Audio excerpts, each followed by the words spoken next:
Okay guys, so this is my third video in a row, and I thought I would do a video on what would I tell somebody, what's the advice I would give to someone wanting to try keto for the first time.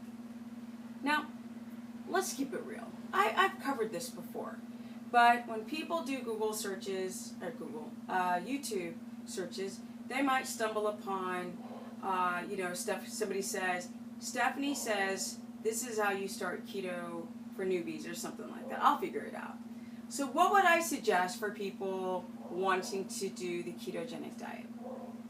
And types of foods. People are like foodless. Well, number one, I would drop anything that might get blood sugar into the bloodstream too quickly. So these are processed foods that make it so your body doesn't have to break down the food. If food goes too quickly through your bloodstream, wham! That can spike your glucose. That's the problem. And since we've already been primed and conditioned to use carbohydrates, then trying to stimulate ketosis becomes an incredibly difficult task because the body doesn't want to give up sugar. And you got to give up not only the dietary sugar, but your body's got to stop producing so much cortisol to give those ketones a chance to be used. So if I were to give advice to somebody just went on my door and they said, Stephanie, give me advice on how to do keto. The first thing that I would do is start realizing that you're going to have to make a lot of changes. So mentally, you got to get ready because your body is a reflection of your mind, your personality. So I do these consultations and I'm like, people are like, I hate my body, hate my body, hate my body. And I'm like, well, change your mind, change your mind, change your mind. A lot of people think that they do the things the right way, but they actually are not. And every single client that thinks that they've done everything and they're so desperate and they come to me and they're like, this doesn't work, in 30 seconds I find 20 holes. And they're like, damn, I didn't realize. Yes. So, my first tip would be get ready, because it's going to be a ride. Get ready.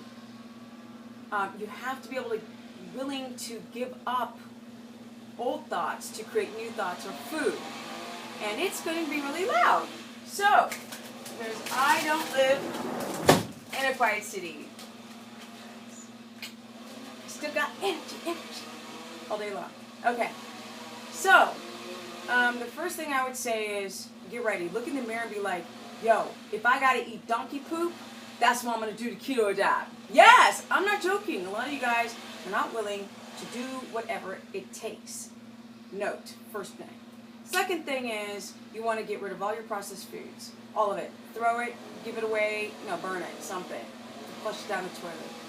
You want to go and you want to get your macronutrients. Macronutrients are your proteins, your fats, and your carbohydrates. Now, your proteins are going to be only fatty meat because tuna and egg whites and chicken breast and turkey breast, that's not going to help you adapt, child. We need the fat-soluble vitamins. We need the right fatty acid profile in the fatty meats. If you think about it as a hunter-gatherer society, we didn't have coconut oil, we didn't have olive oil, we didn't have avocados. So really and truly, the animal fat has the right 3 fatty acid profiles to keto adapt. Mono, saturated, and polyunsaturated fatty acids. Meat has all 3. It's not just saturated fat, which is great. Love it. Okay, so I would go for chicken thighs, wings, drums. I would do grass-fed ground beef. For a lot of you got too low stomach acid, have a difficult time to digest the red meats. I would start looking for pork belly or pulled pork, fatty bits of pork. Yes, people, get over your fear of pork. It's actually one of the best fats for the brain. Yes. If you're getting healthy pastured pigs that aren't eating GMO corn or eating anything nasty and disgusting and not in clean conditions, if you're having very well taken care of pigs, you won't get viruses anymore, which is why people stopped eating pork. I'll talk to people like, I don't eat pork. And I'll be like, why? Well, because I don't. And I learned it as a kid, my family didn't. And I'm like, okay, but you're inflamed and you've got auto disease immune and you're screwed. So Is this really the time to not know why you don't eat pork? You just don't eat it because pork fat has some of the best ketogenic fatty acid profiles ever. Yes, Steve Finney, Jeff Bullock, in their book. Awesome. Okay. Plus I've read about how the fat's really good for brain health. Here we go. Yeah, so we want, and bacon. But make sure that if you get your bacon, that you are not, you had 1 gram of protein or 1 to 2 grams of protein per strip only. People don't look. They're like, oh, I go to Trader Joe's and I get like uncured bacon. But then are you looking at the ingredients? Because there's typically sugar in the ingredients.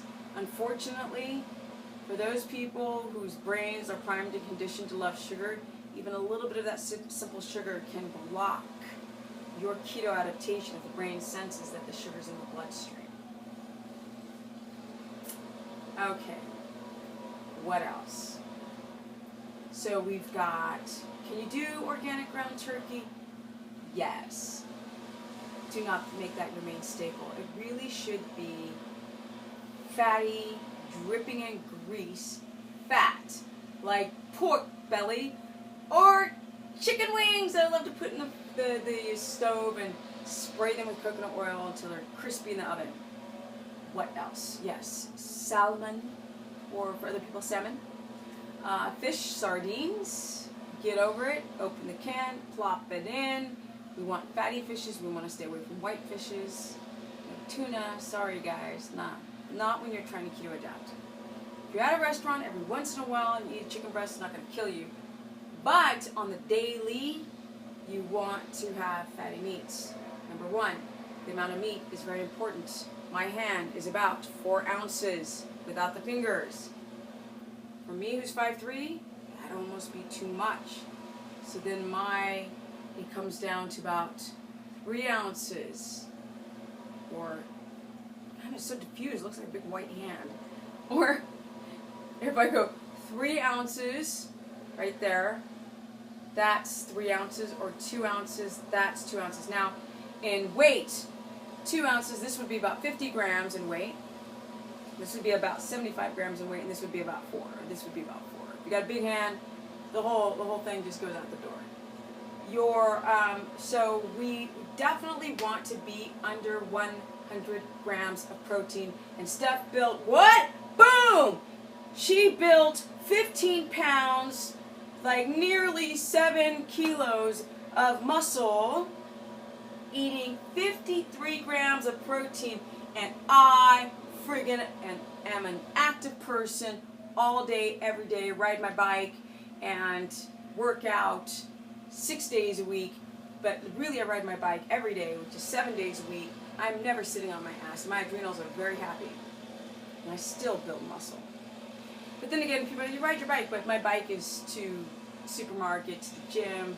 I'm not riding for distance because my knee's all jacked up. I've had 10 surgeries on my left knee from being a pro skateboarder on vert ramps. Okay, so what else would I tell that person? I'd say, go find your foods, cook them twice a week. That's what I do. I'll go and take a bunch of chicken drumsticks and bake them. Or I'll do a bunch of grass-fed beef little patties, bunch of 3-ounce or 75 grams in weight little patties, and I'll just heat up the patty with some cruciferous vegetables. Now, for those who live everywhere else except the States, a cup is a handful. The measurements are raw, even with meat, if that's how you know the measurement. But let's keep it real. If you're out at a restaurant and they give you 4 ounces, it's not going to be 4 ounces raw. It's 4 ounces cooked. So yes, you might want to get a little doggy bag for those people who go to the Cheesecake Factory and get too much food. But restaurants are really cheap, so they only give you about 4 ounces. But women, that's too much. For most women, men, it's fine. You can do the whole, if you're not like a little shorty guy like me, but if you're a guy who's like 5'10", or how many centimeters, 170 something centimeters or higher, then you can eat the 100 grams in weight, even up to 125 grams in weight per meal, or if you're at a restaurant, that's fine.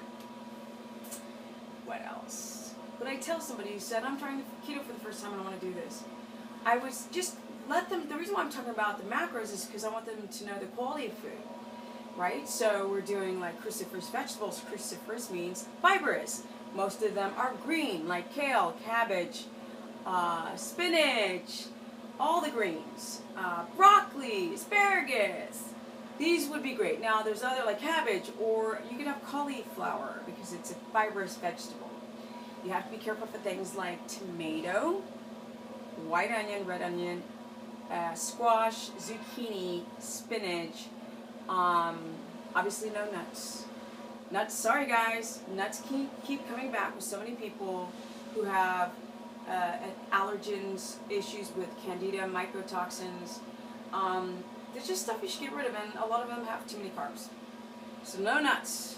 I don't like macadamia nuts anymore because, you know, even though they're monos and they're not like polys, which are high in omega-6, which is a problem for people trying to keto adapt, they've got that like Fukushima stuff, all that like radiation on them from Hawaii.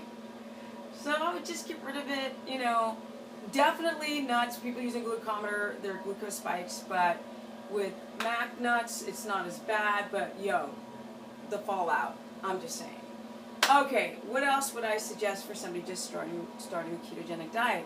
I would definitely say, please go get some Himalayan salt, and please make sure you always have spinach, avocado, and Himalayan salt. So if you're allergic to avocados, at least do spinach. If you have a nightshade, if you have a histamine issue, it gets really sticky because people who've got histamine intolerance, and that's what I say, are you allergic to anything? People who've got histamine intolerance almost can't eat anything, but that's because they have leaky gut, most likely. So I would say go pay attention to your gut. Do you fart? Do you all the time? Do you have a bloated stomach? These are the types of things that I would check out if I would pay attention to. And I would kind of do a journal and see how my gut's responding to digesting certain foods. Now, one of the biggest things before trying to do keto is, do you crash in the middle of the day? Do you wake up tired, and do you find yourself going, dude, I need to go to bed? Or do you crash, like you're so exhausted you crash at night?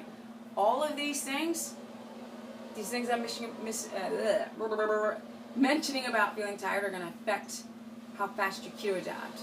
So then like a potential graduation process might be important. Are you D deficient? Do you drink caffeine? Do you have adrenal issues? Do you dream every night? Do you dream a couple times a week?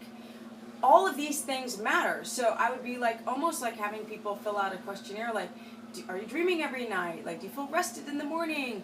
Do you hit snooze? Do you sleep in on the weekends? Because if you do, you're not really connecting to the circadian rhythm.